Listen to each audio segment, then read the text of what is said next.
When it comes to perfectionism, yes, of course, a large part of that is about professionalism. Obviously, you want to look good, you need the aesthetics, the experience to match the level of professionalism that you want people to experience. But behind that is usually us going, what if people have a terrible experience, don't like it, want a refund, badmouth my name? The only way that's going to happen is if you don't deliver what you say you're going to deliver.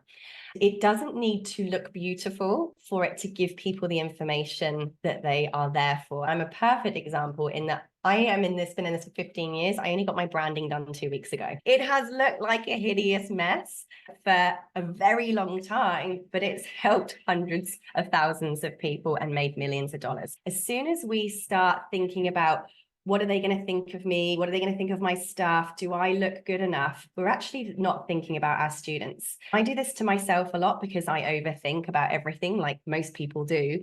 I take note of myself when I'm starting to do that. People aren't here to look at my face or me or care about me. People are here because what they want to get, what they want to do, and what they want to know.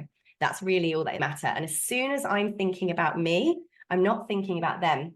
And that's really selfish. This is like shining a torch. As soon as we are going, what about me? What do I look like? What will people think of me? We're shining the torch on ourselves, and that's not going to get us anywhere. We need to then turn the torch back and point it at all the people that are standing there waiting for us to say what we need to say. So get up the short, quick, simple form so that people can opt in, set the date for the training, turn up live, and teach. I've come here today having just come from a swim, my hair's wet. Are any of you thinking, oh, I'm going to get a refund because Sarah went for a swim and did a training with wet hair?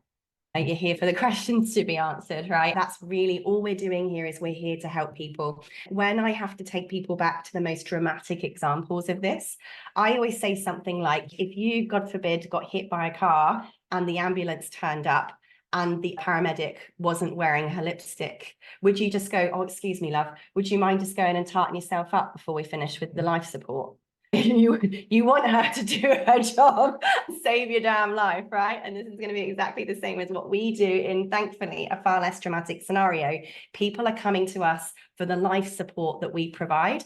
And when we're breathing life back into their lives, their worlds, their mindsets, their businesses, whatever we're helping them with, they don't care how pretty our logo is. They care about whether they get the results that you've promised them.